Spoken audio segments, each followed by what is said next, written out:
Dr. Linda, watu wamependa sana kwa kweli hadithi yako binafsi, simulizi yako binafsi, kusikia kwamba wewe ni asili ya Afrika, hasa kutoka Tanzania vile vile. Watu wa Afrika Mashariki nao wamejivunia. Ukisikia kutoka Kenya, Uganda, Rwanda, Burundi, DRC, wanasema huyu ni wetu wa Afrika Mashariki. Huko Tanzania nako wanasema huyu ni wa kwetu Tanzania. Ndani ya Tanzania mikoa mbalimbali inasema Linda ni wa kwetu.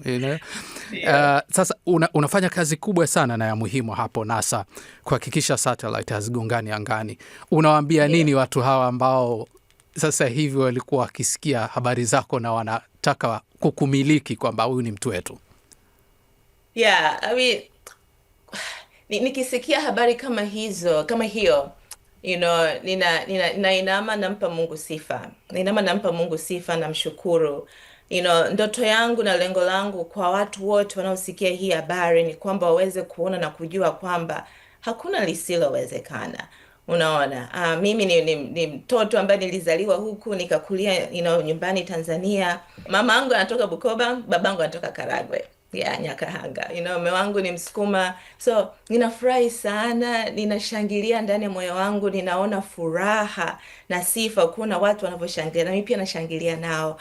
Na ujumbe wangu ni kwamba tukumbatiane wote, tuweze kusonga mbele pamoja.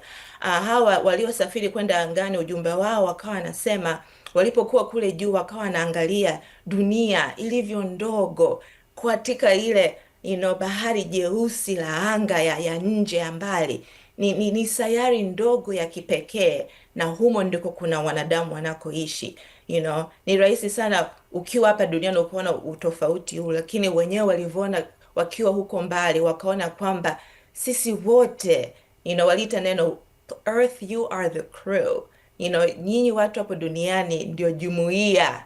Ni kama vile ni kama sisi wanadamu na sisi ni wanaanga katika chombo chetu kidogo. Yes. Dunia sio?